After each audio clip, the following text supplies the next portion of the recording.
ദൈവാലോചനയ്ക്ക് പകരം മാനുഷികമായ കണക്കുകൂട്ടലുകളിലും നിഗമനത്തിലുമൊക്കെ കാര്യങ്ങൾ മുന്നോട്ട് നീക്കിയാൽ അതിന് കൊടുക്കേണ്ട വില വളരെ വലുതായിരിക്കുമെന്നുള്ളൊരു വലിയ സന്ദേശമാണ് ഈ പ്രഭാതത്തിൽ മോർണിംഗ് മന്നായിലൂടെ ദൈവം നമ്മളോട് സംസാരിക്കാൻ ആഗ്രഹിക്കുന്നത്. വളരെ പ്രാർത്ഥനയോടെ തികഞ്ഞ പ്രതീക്ഷയോടെ നമുക്ക് ദൈവവചനത്തിലേക്ക് കടന്നു വരാം. മത്തായിയുടെ സുവിശേഷം 2-ാം അധ്യായം അതിൻ്റെ 2-3 വാക്യങ്ങൾ. 1-ാം വാക്യം എന്നിട്ട് വായി. ഹെരോദ രാജാവിൻ്റെ കാലത്ത് യേശു യഹൂദയിലെ ബേത്ലഹേമിൽ ജനിച്ച ശേഷം കിഴക്ക് നിന്ന് വിദ്വാൻമാർ യെരൂശലേമിലെത്തി, യഹൂദന്മാരുടെ രാജാവായി പിറന്നവനെവിടെ? ഞങ്ങൾ അവൻ്റെ നക്ഷത്രം കിഴക്ക് കണ്ടവനെ നമസ്കരിപ്പാൻ വന്നിരിക്കുന്നു എന്ന് പറഞ്ഞു. ഹെരോദ രാജാവ് അത് കേട്ടിട്ട് അവനും യെരൂശലേമൊക്കെയും ഭ്രമിച്ചു. നോക്കിയേ, വിദൂരങ്ങളിൽ നിന്ന് യാത്ര ചെയ്തു വരുന്ന വിദ്വാൻമാർ നക്ഷത്രം അവർക്ക് വഴികാട്ടിയായിട്ടുണ്ട്. അവരാരെ കാണാനാണ് വരുന്നത്? യേശുവിനെ കാണാനാണ് വരുന്നത്. നീ കർത്താവിനെ കാണാനാണോ വിശ്വസ്തയോടെ ഇറങ്ങിത്തിരിച്ചേ? നീ ലജ്ജിക്കപ്പെടത്തില്ലെന്നുള്ളൊരു സന്ദേശം. 2, നിന്നെ സഹായിക്കാൻ പരിശുദ്ധാത്മാവ് വഴികാട്ടിയായിട്ടുണ്ടെന്നുള്ളൊരു സന്ദേശം. 3, അപകടങ്ങൾ നിറഞ്ഞ, ആപത്തുകൾ നിറഞ്ഞ, ഒറ്റപ്പെടലുകൾ നിറഞ്ഞ ജീവിതത്തിനകത്ത് ആ ലക്ഷ്യം നോക്കി നീ യാത്ര ചെയ്താൽ നീ എത്തേണ്ട ഇടത്തെത്തുമെന്നുള്ളൊരു ദൈവ സന്ദേശം ഈ ഭാഗങ്ങളിൽ കാണാൻ കഴിയും. അപരിചിതമായ റൂട്ടിലൂടെ ആ സഹോദരങ്ങൾ യാത്ര ചെയ്തില്ലേ? അന്നേരമൊക്കെ അവർ എന്തിനെ ലക്ഷ്യം വെച്ചാ യാത്ര ചെയ്യുന്നത്? നക്ഷത്രത്തെ നോക്കി അവർ യാത്ര ചെയ്യുന്നത്. അവരാ ചുറ്റുപാടുള്ള സ്ഥലങ്ങൾ അവർ നോക്കിയില്ല.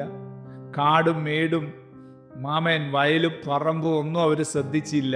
നോട്ടം എപ്പോഴും നക്ഷത്രത്തിലാണ്. പക്ഷെ യെരൂശലേമിലെത്തിയതും പെട്ടെന്ന് അവരിലേക്കൊരു ബുദ്ധിയുടെ മണ്ഡലം കടന്നു വന്നു. ദൈവാലോചന അനുസരിച്ച് പോകുന്ന നിന്റെ ജീവിതത്തിനകത്ത് പെട്ടെന്ന് കയറി വരുന്ന ബുദ്ധിയുടെ മണ്ഡലങ്ങളെ പ്രാർത്ഥിച്ച് അമർച്ച കൽപ്പിക്കേണ്ടത് അത്യാവശ്യമാണ്. പ്രതിസന്ധികളിലൂടെ, അപരിചിതമായ സ്ഥലങ്ങളിലൂടെയൊക്കെ അവർ യാത്ര ചെയ്തപ്പോൾ ഒരു പ്രയാസം അവർക്കില്ലായിരുന്നു. എന്നാൽ ഒരു സേഫ് സോണിലെത്തി, സുരക്ഷിതമായ സ്ഥലത്തെത്തിയെന്ന് തോന്നിയപ്പോൾ സാഹചര്യങ്ങൾ നേരെ തിരിയാൻ തുടങ്ങി. കൊട്ടാരത്തിനകത്തേക്ക് അവർ പോകാനിടയായിത്തീർന്നു. രാജാവ് ജനിക്കുന്ന കൊട്ടാരത്തിൽ എന്നുള്ള ചിന്ത അവിടെ ജീവിതത്തിൽ കടന്നു വന്നതാണ് ഏറ്റവും വലിയ ആപത്തെന്ന് പറയുന്നത്, അപകടം എന്ന് പറയുന്നത്. കൊട്ടാരത്തിലോട്ട് അവർ പോയി, അവരുടെ കൂടെ നക്ഷത്രം വന്നില്ല. അതിനകത്തുനിന്നൊരു ദൂത് ഞാൻ നിങ്ങളോട് പറയാം. എൻ്റെയും നിങ്ങളുടെയും കണക്കുകൂട്ടലുകളിലും നിഗമനങ്ങളിലും അധിഷ്ഠിതമായിട്ട് മുന്നോട്ട് നീങ്ങിയിട്ട് ദൈവാത്മാവിനെ അതിൻ്റെ കൂടെ വരണമെന്ന് കൂട്ടുപിടിക്കരുത്, വാശി പിടിക്കരുത്. ഒരിക്കലും അത് സംഭവിക്കത്തില്ല. മടങ്ങി ദൈവാത്മാവിൻ്റെ ഇടത്തേക്ക് കടന്നു വന്നാൽ മാത്രമേ ദൈവം നമ്മളെ കൂടെ നിൽക്കുകയുള്ളൂ. അങ്ങനെ അവർക്ക് തിരുത്തുന്നതിന് മുമ്പ് അവിടെ ഒരു വലിയ പരാജയം സംഭവിച്ചത് നമുക്ക് കാണുവാനായിട്ട് കഴിയും. തിരിച്ചു വന്നു, നക്ഷത്രം അവർ വീണ്ടും കണ്ടു. 2-ാം അധ്യായം 10-ാം വാക്യം. നക്ഷത്രം കണ്ടതുകൊണ്ടവർ അത്യന്തം സന്തോഷിച്ചു.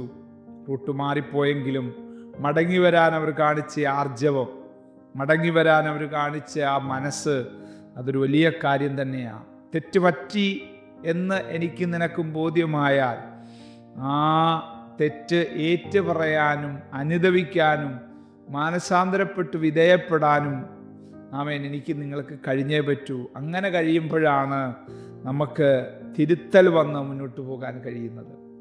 ഈ സഹോദരങ്ങൾ ഹെരോദാവിൻ്റെ കൊട്ടാരം വിട്ടിട്ട് നേരെ വെളിയിലോട്ട് വന്നപ്പോൾ നക്ഷത്രം അവർക്ക് മുന്നേ പോവുക. വീണ്ടും അതിനെ ലക്ഷ്യം വെച്ച് അതിനെ നോക്കി അവർ എവിടെ വന്നു? ശിശു ആയിരിക്കുന്നിടത്ത് ബേത്ലഹേമിൽ അവരെത്തി.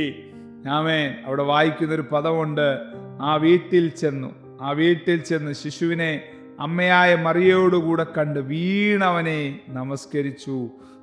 നിക്ഷേപപാത്രങ്ങളെ തുറന്നു, അവന് പൊന്നും കുന്തിരുക്കവും മൂരും കാഴ്ചവെച്ചു. നോക്കിയേ, ഏത് ലക്ഷ്യത്തോടുകൂടെ അവർ പുറപ്പെട്ടോ, ഇടയ്ക്ക് വെച്ചൊന്ന് റൂട്ട് മാറിയെങ്കിലും ആ ലക്ഷ്യത്തിൽ അവരെത്താനിടയായിത്തീർന്നു. ലക്ഷ്യത്തിലെത്തിയ ശേഷം നിങ്ങൾ നോക്കിയേ, ഹെരോദാവ് എന്തോ പറഞ്ഞായിരുന്നു? നിങ്ങൾ പോയി നമസ്കരിച്ചിട്ട് വരണം, ഞാനും കൂടെ എന്ത് ചെയ്യണം? ആ കുഞ്ഞിനൊന്ന് നമസ്കരിക്കണം. യഥാർത്ഥത്തിൽ അവൻ പറഞ്ഞതിനെ ഹേരോദാവ് പറഞ്ഞതിനെ അവർക്ക് വിവേചിക്കാൻ കഴിഞ്ഞോ? ഇല്ല. എന്നാൽ 12-ാം വാക്യം നോക്കിയേ. ഹെരോദാവിൻ്റെ അടുക്കൽ മടങ്ങിപ്പോകരുതെന്ന് സ്വപ്നത്തിൽ അരുളപ്പാടുണ്ടായിട്ട് അവർ വേറെ വഴിയായി സ്വദേശത്തേക്ക് മടങ്ങിപ്പോയി. യേശുവിനെ നീ കാണുന്നതോടുകൂടെ, യേശുവിൻ്റെ അടുത്ത് നീ വരുന്നതോടുകൂടെ ചില വക്രതകൾ സ്വപ്നത്തിലൂടെ, ദർശനത്തിലൂടെ, ദൈവനിയോഗത്തിലൂടെ സ്വർഗ്ഗം നിനക്ക് വെളിപ്പെടുത്തി തരും കേട്ടോ. നീ നിഷ്കളങ്കനാ, നീ പാവമാ. പക്ഷെ നിന്റെ നിഷ്കളങ്കതയെ ചൂഷണം ചെയ്ത്, ചോദ്യം ചെയ്ത്, അപായപ്പെടുത്തുവാൻ നിൽക്കുന്ന ചിലതിനെ സ്വർഗം കൈകാര്യം ചെയ്യും. സ്വപ്നത്തിലൂടെ നിന്നോട് സംസാരിച്ച് ആ ദൈവകരങ്ങളിൽ ഈ പ്രഭാതത്തിൽ ഏൽപ്പിച്ചു കൊടുക്കാം. സ്വർഗീയ പിതാവേ, ഇടപെട്ട ആഴമേറിയ ദൈവിക സന്ദേശത്തിനായിട്ട് സ്തോത്രം. വ്യക്തമായ ദൈവാലോചനകൾക്കായിട്ട് സ്തോത്രം. കൃപയുടെ ഉറവിടമേ, കൃപയുടെ ഉടയവനെ, കൃപ വേണമപ്പാ, കൃപ വേണമപ്പാ നിന്റെ മക്കൾക്ക്. കുഞ്ഞുങ്ങളുടെ മേൽ, ഈ സന്ദേശം കേൾക്കുന്ന എല്ലാവരുടെ മേലും ദൈവകൃപയും ദൈവനീതിയും വെളിപ്പെടുത്തി ഒരുപോലെ മാനിക്കണമെന്ന് പ്രാർത്ഥിക്കുന്നു. യേശുവിൻ നാമത്തിൽ തന്നെ ആമേൻ. God bless you. ദൈവം നമ്മെ അനുഗ്രഹിക്കട്ടെ. Praise the Lord. മോർണിംഗ് മന്ന സന്ദേശം ശ്രവിച്ചുകൊണ്ടിരുന്ന എല്ലാ ദൈവമക്കൾക്കും സ്നേഹവന്ദനം. പാസ്റ്റർ ബിനു വട്ടപ്പാറ. ഈ ദൈവവചന സന്ദേശങ്ങൾ തുടർമാനമായി ലഭിക്കുന്നതിനായി 9745600023 എന്ന വാട്സാപ്പ് നമ്പറിൽ ബന്ധപ്പെടാവുന്നതാണ്. നമ്പർ ഒരു പ്രാവശ്യം കൂടി ആവർത്തിക്കുന്നു: 97 45 60 00 23. ദൈവം നമ്മേവരെയും അനുഗ്രഹിക്കട്ടെ. God bless you.